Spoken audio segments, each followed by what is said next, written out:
The COYGIG Pod on OTB Sports, in association with Cadbury. A player and a half deserves a glass and a half of support. Top pocket goal! It's what dreams are made of. They are going to the World Cup Finals! Hello and welcome to the latest episode of the COYGIG podcast. And it's fair to say World Cup prep is well and truly underway as Ireland beat Zambia last night 3-2 in what was at times a concerning game, you would say, for some players, and at other times an absolutely enthralling one. One particular player sticking out, Amber Barrett, getting 2 goals, her first goals for club and country since she scored on that important night in Hampton Park all those many months ago. This morning, to look back on last night's game, I am joined by the one and only Captain Karen Duggan, who I think is going to have a few things to say. There was some particular players that got on the pitch last night who don't normally get on the pitch that Karen likes to say that viewers should be picking, so I'm pretty sure she's going to have a bit of a victory lap this morning, judging by the big smile on her face. As I say that, I reckon that's pretty true. Karen, initial thoughts on last night? Oh God, it's a kind of a tough one to critique because the first half was poor. But you have to take into account how nervous I think some of the players on the pitch were. I think there's been too much conversation about the selection of the team, and it's really gotten into some of the girls' heads. That nervousness just kind of, it almost felt like suffocated them a little bit in the first half, and that they were afraid to make mistakes. They were, very much, you can't script football, so you could kind of see that maybe the girls had practiced patterns of play in the lead up to the match, and they were nearly afraid to stray from them in case that wasn't right. But that's not, obviously you can't script football, and I just felt the first half was so full of nerves. I also feel like we were perhaps a bit naive in how we approached Zambia, because I thought they were excellent. I thought they were much better on the ball than what we expected. I expected them to be pacey, physical, strong, but I thought that they controlled the game for much of the second half. They put us under all sorts of pressure, and we were just a step too far off them. And we were a little bit exposed at times defensively. And given the experience that we had in defence and a couple of the midfield players, I was a bit surprised by that. Yeah, I thought in the first half there was a couple of times where Barbara Banda got in behind our defence and hit the side netting, I think 3 times before she eventually got that goal.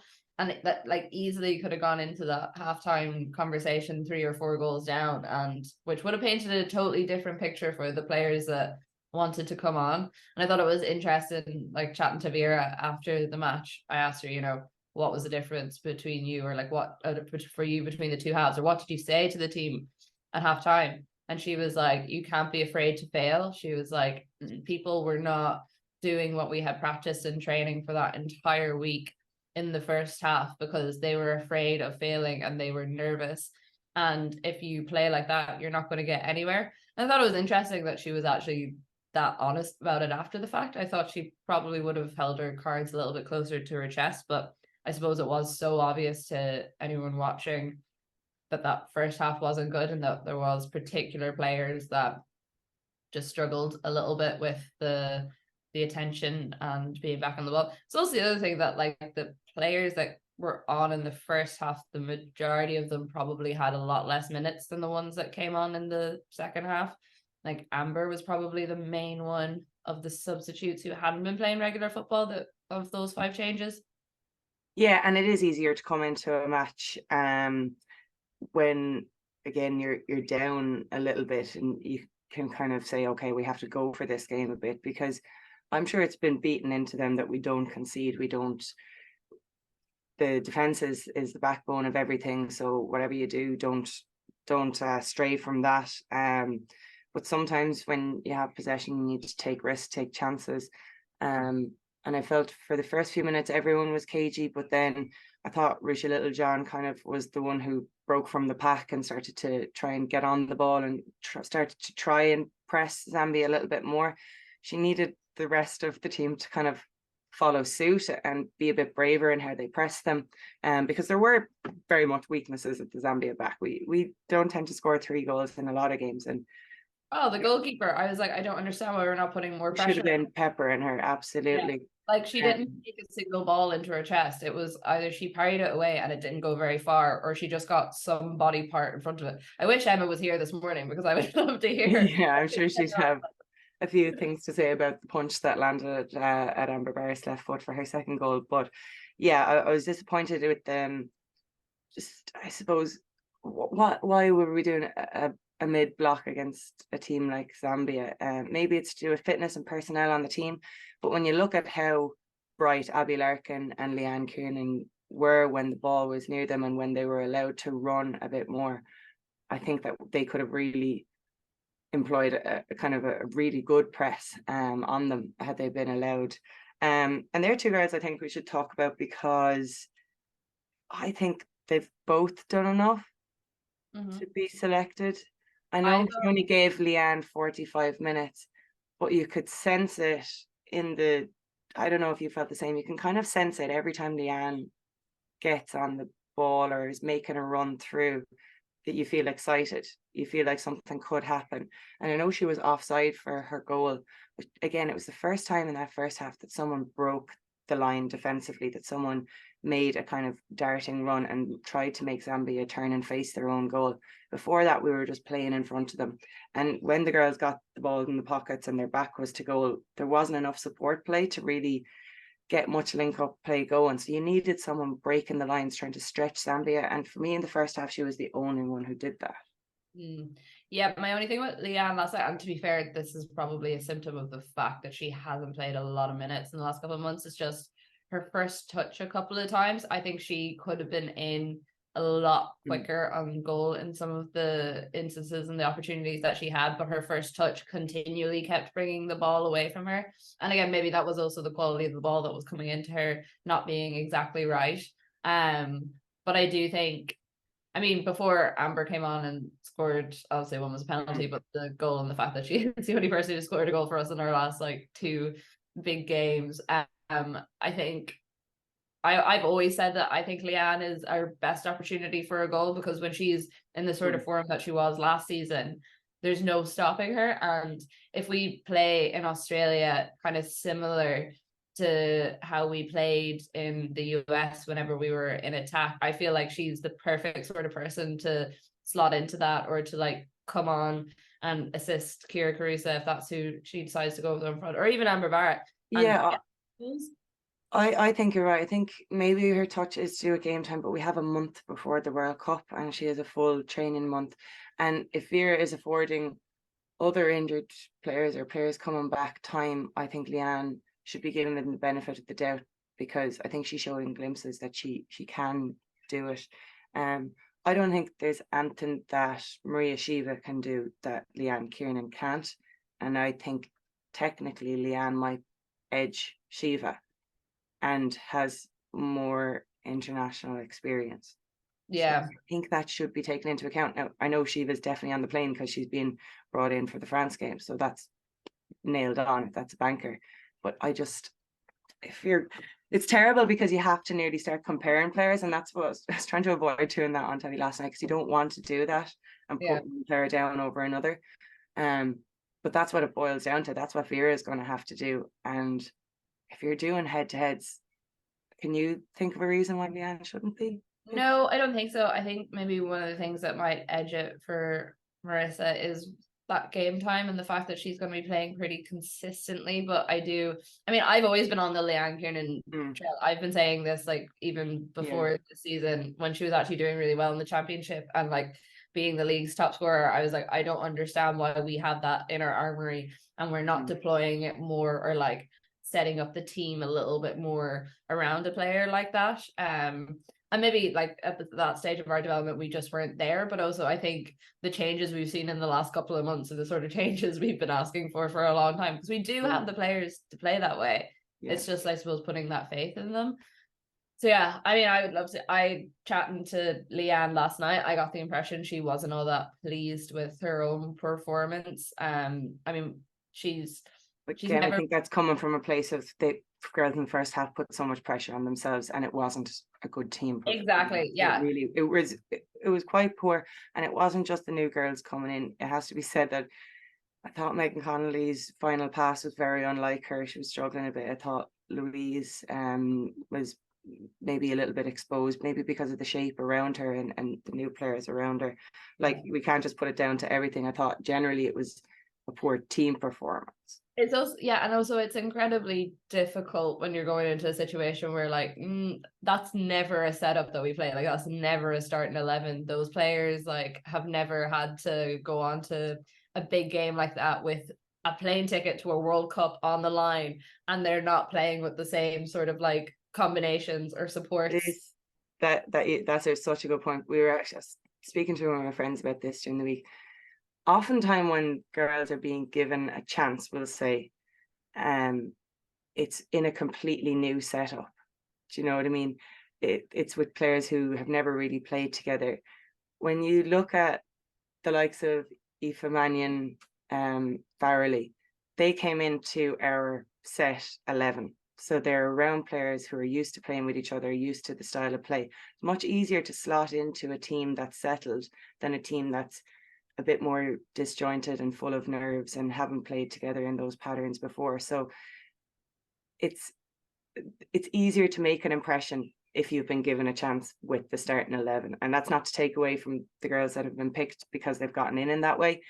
Yeah. But it's been a pattern that I've kind of noticed a little bit as well, because I've seen good performances from girls when the team has been fully changed and they don't get back in because the team performance as a whole didn't speak to a great day, we'll say.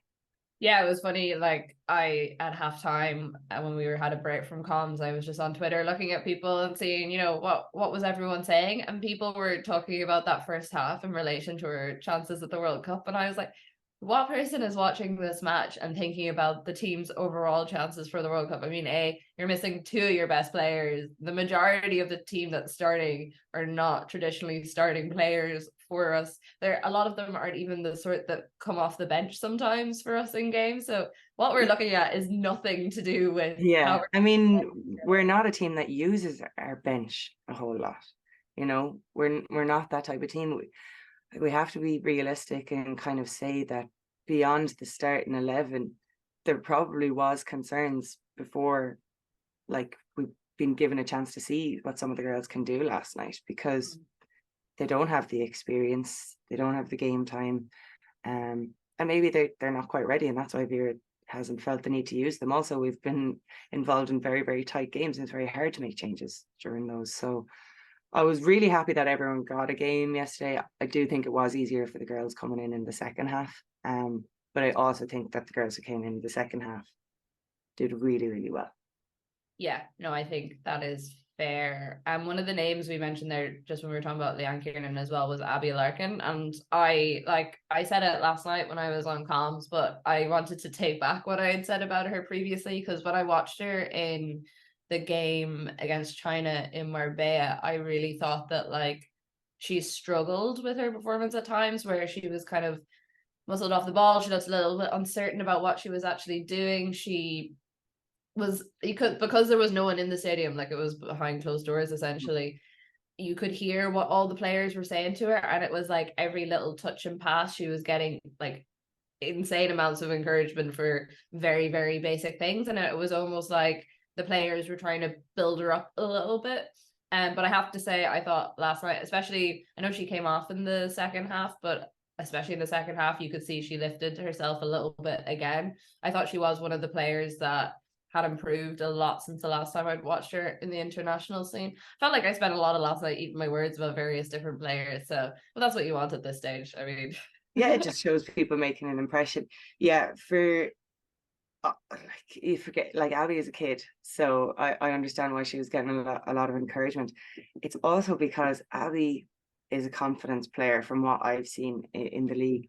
She's so dangerous. She has so much pace, and it's almost like when she doesn't have time to think, that's when she's at her best. And I think just one moment of like given her confidence in her post-match interview. I think the fact that she won the penalty, she said, kind of gave her confidence to kick on. And she is someone who needs a moment like that. Now, you'd want it to happen earlier in the game, and also if she's coming on as a sub, it needs to happen straight away. If we're talking, because really what we're talking about with a lot of these players is, can they make an impact? And Abby was brilliant. She grew into the game, but we also need that straight away. But being in camp for the next month, which I think she will be, and just getting that nod of confidence from Vera, I think that could bring her to the next level. I think that's all it takes for her, because I think she has the talent, she has the pace. Obviously, she's still developing physically, but when you have pace, you can nearly get away with it in some instances. So yeah, I hope that this is the confidence boost she needs to go out and kind of perform like she did in that second half the whole time. Yeah, we also need that as well for the squad in general. Like, I know our immediate focus is World Cup and like the next month or month and a half, but also for the future for players like her. Like, we talk a lot about legacy and what the next couple of months could mean. Her getting that experience, getting those couple of boosts of confidence, it's what we need, because realistically you look at that squad, and I wouldn't say we necessarily have a young squad. It's probably like middling to maturing. So seeing those younger players come on, and I suppose seeing them develop is great. One name I did want to mention was your teammate getting her first international cap. How happy were you? Obviously, I wasn't watching you on comms, but I assume you were beaming at the time whenever she came on. Yeah, I'm glad the mics were off. I was like screaming. I was so happy for her. Like, as well as being just as talented as she is, she's like just such a super girl. I mean, her attitude, the way she conducts herself, everything. Like, it's like, I can honestly nearly emotional saying it. Like, I was so proud of her, and I thought she did brilliantly. Like, as well, She like did really well when she came on. I what was really what she brought as well was intelligence. She wanted the ball. She went inside when it was right to go inside. She went outside. She has so much maturity in her play for a girl of her age. And yeah, I don't know, is it too late for a bolter? But like, honestly, the whole club couldn't be prouder of Erin and that achievement, because she's deserved it. And it was just lovely seeing a picture of her with her family after the game, and you know, repping Donegal. And yeah, a very bright future ahead for Erin. I'm so proud of her. No, I was really impressed. Like, there was a couple of times when she first came on where, like, you know, Zambia would get the ball off us and they'd break, and you'd be a bit like, oh no, something's going to happen. Like, if this ball gets as far as Banda, we could be in trouble. And to be fair, Courtney Brosnan actually did pull off a couple of good saves. There was one particular passage in the second half where she was on the right side of the goal, she was on the left side of the goal, and I was just like, how did that not go in? It was absolutely insane. Yeah. But Erin was one of the few players, and I thought it was kind of impressive because it hadn't been done in the second half, who was actually like running to them and being like, I'm going to take this ball off you. Rusha did it a couple of times. I think it was around the time that you were talking about that she was the one who actually decided she was going to take the initiative, and I was like, okay, this is like international debut, possible plane ticket on the line. Very impressive to see. And you talk about nerves, like there can't have been anyone with more nerves than Erin, but I think she showed it less than other people. Yeah. And you talk about Donegal as well. It was a good night for Donegal women. I mean, Ciara Grant getting the assist, and then Amber Barrett getting her goal, which was a sublime chip over the goalkeeper, I have to say. And it was great. Her left foot, I didn't think that thing was for anything other than standing. Played with Amber for years. I don't think I've ever seen it come off the ground, but I was delighted for Amber, because Amber has always been such a confident girl, so composed, and her experience in Germany over the last few months seemed to like knock that a little bit. And that's a huge part of her as a person, as her as a player, and she needed that last night. And not only does it cement her spot in the plane, I think it just kind of get her back to where she needs to be as a footballer. Definitely. Like, I'd really encourage anyone who's listening to this to go onto the Off the Ball social channels. There's like a 5-minute interview I did with Amber last night after the game. And again, I mean, she's so fun to talk to. I think I could talk to her all day, but she's so honest. And she was like, So she was saying about the penalty. Traditionally, she wouldn't be the one to take it, obviously. Even when I saw her stepping up, I was like, this is a bit unusual. I was the same. I literally said she's after grabbing that ball now. Yeah. But she said, obviously it should have been Megan Connolly, and she kind of just looked over at Megan, and Megan kind of gave her a nod and was like, okay, you go for this. And she said afterwards that she just wanted to really thank Megan because she needed that for her confidence after the last 6 to 8 months. She just needed to get a goal, get herself on a track where she was like, okay, I've done that. I can push on from here. And I thought it was funny, just before she scored her second goal, I don't know if you could see it from where you were, but Vera was absolutely yelling at her so much from the sidelines. And Amber was kind of giving her a little bit back, and we were like, oh, what's going on there? And then, of course, she got the goal, and Amber straight away turned around to Vera, and Vera was just there big thumbs up, best mates. And I asked Vera about it afterwards. I was like, do you remember what you were saying? And she was like, yeah, I was telling her to flipping get forward and, do what she can do because I know how good she is. But yeah, she was saying that her celebration, the kind of tapping her head and her arm, was after Marcus Thuram, who plays for Mönchengladbach, and that whole sort of your strengths and your mentality. And she was like, it's the first time in my life that I probably had to properly rely on my mental strength, because I normally am a positive person, but the last 6 to 8 months has really taken it out of me. So yeah, couldn't be happier for a player like her. And once again, I was called a doubter and a hater on Twitter last night for saying she might not make the plane. I chatted to Amber about this, and she was like, Kathleen, I totally understand where you were coming from. So we're still all friends on that side of things. That's good, because she's great for an interview, so we're going to need her during the yeah, exactly. But also couldn't be happier for, she's been around that squad for a long time. I put a piece together on Amber to show on RTE before the game, because I thought she'd start, but we shelved it then. But she gave us enough highlights in the game, thankfully. But it was just to highlight that she's a big moment player, that we haven't really got anyone who's been able or who's been trusted to come off the bench and make an impact. It's such a hard thing to do, is to come on and actually impact a scoreline. We've seen her do that. And the clips I highlighted, one was from 2018 against Slovakia, when we were really under pressure in a game that we were expected to win. Everyone will remember her celebration from that game. And then, of course, Hampden Park. I don't think there's anyone else who would have had the confidence or composure to come off the bench in those high pressure situations. So you have to have players who have maturity as well. We have a lot of players going to the World Cup with less than 5 caps or less than 10 caps, and that's including our experienced players of Aoife Mannion and Farrelly. Yes, they're older, but they haven't been around the group for a long period of time. You do have to have characters and cohesion, and I know people say there's no room for sentimentality or things like that in football, but personalities in a group and togetherness are important. I don't care what anyone says, particularly in an international setup where you don't get to see each other that often. You want to be with someone in the dressing room who you know will fight to death for you. And you can't bring in a whole host of new people and drop people who've been there for a long time. It disrupts the balance of a dressing room. I don't care what anyone says. I think it does. Yeah, no, that's fair. And I did think you talk about the cohesion within the group. I thought it was funny of everyone I talked to last night. There was Amber, Claire Reardon, Ciara Grant, any of the ones that kind of scored, they were all putting it back on the other people and being like, oh, but yeah, I was good, but did you see what Claire did, or did you see what Amber did, or that pass down from Ciara was so good. I just thought it was interesting, and I think it kind of speaks to the general cohesion in the group. You can even tell from the couple of times I've talked to them. I feel like they're trauma bonding at the moment because they're all so nervous. Really, I think that everyone is so on edge. I cannot wait for Thursday just to put them out of their misery, because I almost wonder, would it have been better just to do the 23? I know it's given people a chance to impress, but God, their heads are absolutely melted.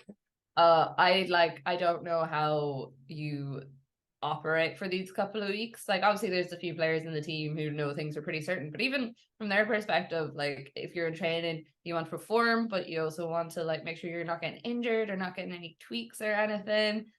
It's a really difficult place to be in. One player I did want to mention as well, someone we've talked about a couple of times in the pod, I think you've brought her up quite a bit, is Claire Reardon, and her start last night, and the fact that she got that goal, her first international goal. So happy days for her to get on the score sheet. And kind of, it was funny, because she's one of the names that a lot of people wouldn't recognize, there was a lot of conversations going around last night with people being like, oh, we really should be like contemplating these things more, like changing up who we actually think the 23 is going to be, because there are so many players just on that very edge that it could go either way. Yeah, Claire is one of the ones who's on the edge, you know, she really is, because the centre back position is so tightly contested. I think of the subs, Diane is the person who you would expect to be the main reserve. Obviously, you're wondering, because Claire only came in because Aoife Mannion isn't quite fit to come in yet. And that is something to be debated. Do we need Aoife Mannion is quality. She's an amazing player and she plays for Man United and all the rest. She's had massive injury worries. Do we need to bring in someone who's not fully fit with less than 5 caps, who might not even make the first game? Or do we bring in someone who's fit and available and ready from the get-go?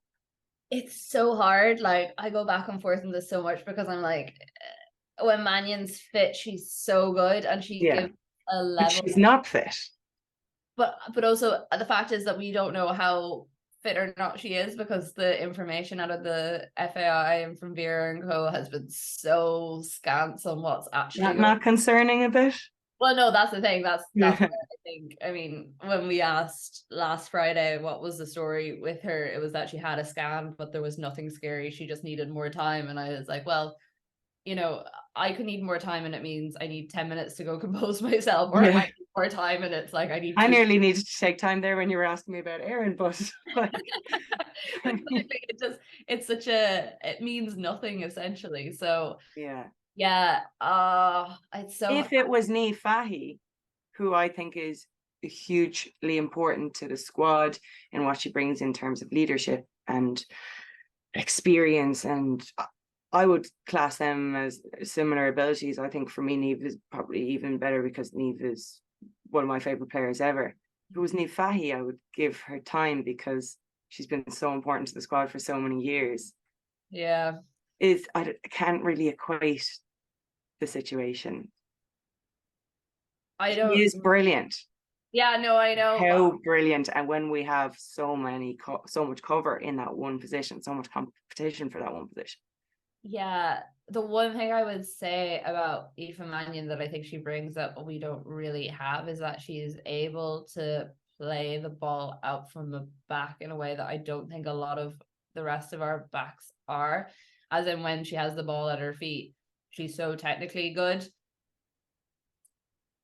It's a tough one. I can see where you're coming from, but I also still slightly like, she's so good. I know, I think she, in terms of talent. No, but yeah, that's what it's just, there's more to it than that. Put it this way, I am very glad I am not Vera Powell. Yes, you and me both, Kathleen. I was chatting to her, because obviously all the players now have a break for the weekend, so I was asking her, I was like, I assume you're not taking a break for the weekend, and she was like, yeah, no, tonight we don't leave until we've reviewed the entire game, had a discussion with it, and then she was like, the rest of the weekend we'll be watching back tapes from the game, tapes from training, reviewing all the data that they've collected.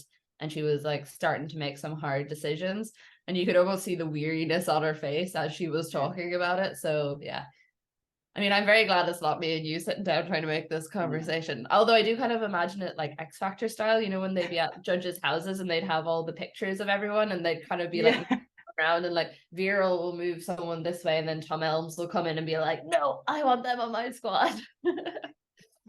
Yeah, no, I honestly, it's the worst position to be in. The worst. Well, actually, no, the girls are in a worse position, because they have no control. They just have no control, and that's horrible. Like, it's horrible. Yeah. Like Vera did say herself, she's like, I know I'm going no matter what. Some of these girls don't. So I think you're right in what you said earlier. The band-aid just needs to be ripped off at this stage. And yeah, I do think like Chloe Mustaki was talking about it, and she was like, we are close. We have all the majority of us have spent a lot of time together over the years in international or club setups. And she is like, we all know that as happy as some of us are going to be to get on that plane, there's also going to be people around us that need support. And she's like, that's almost as important, because at the end of the day, these are people that are maybe going to be going to a Euros for us at some stage, or they're going to need that support. So I think the team is very aware of it and seems to be approaching it quite maturely, well, as maturely as you can in the circumstances. Well, we'll just have to wait and see. It's going to be an interesting Thursday.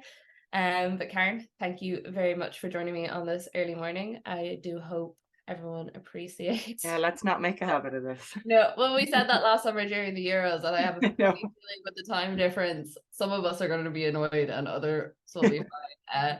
The COYGIG podcast on Cadbury, on OTB Sports, is sponsored by Cadbury, official snack partners to the Republic of Ireland women's national team. Do not fear, we will be back with plenty more World Cup build up over the next couple of weeks, and of course all the action from when we actually board that plane. 2 weeks to go for me now before I get over there and get talking to some people. And I also just want to say before we go, special shout out to everyone who came up to me last night and said how much they enjoyed the podcast. There was lots of kind words for Karen, people saying that they had spotted you up in the RT television. Yes, I was wearing a luminous dress. I would never wear that dress again. The amount of comments I got, it's gone in the bin. I mean, it looked great from where I was, but I was a bit... It wasn't. Do you know what? It's not one of my best outfits, but I wanted to keep the good ones for like France and the World Cup games. I was like, I'm not wasting my best ones on a Zambia game. That is very understandable. Well, people were enjoying it anyways, and there was lots of comments for Emma Byrne and Emma O'Carroll as well. So just say we really do appreciate the support, and please always do keep your comments coming into us. We had a couple of questions last night on our Twitter at the COYGIG Pod, if you don't follow us already, about us maybe picking our starting 11s and other things. So we'll save some of those. We'll save some of those questions for during the week when we have recovered from the Zambia game, and we will get some of those answered for you. But thank you very much for listening, and we will see you all again soon. The COYGIG Pod on OTB, in association with Cadbury, official snack partner of the Republic of Ireland women's national team.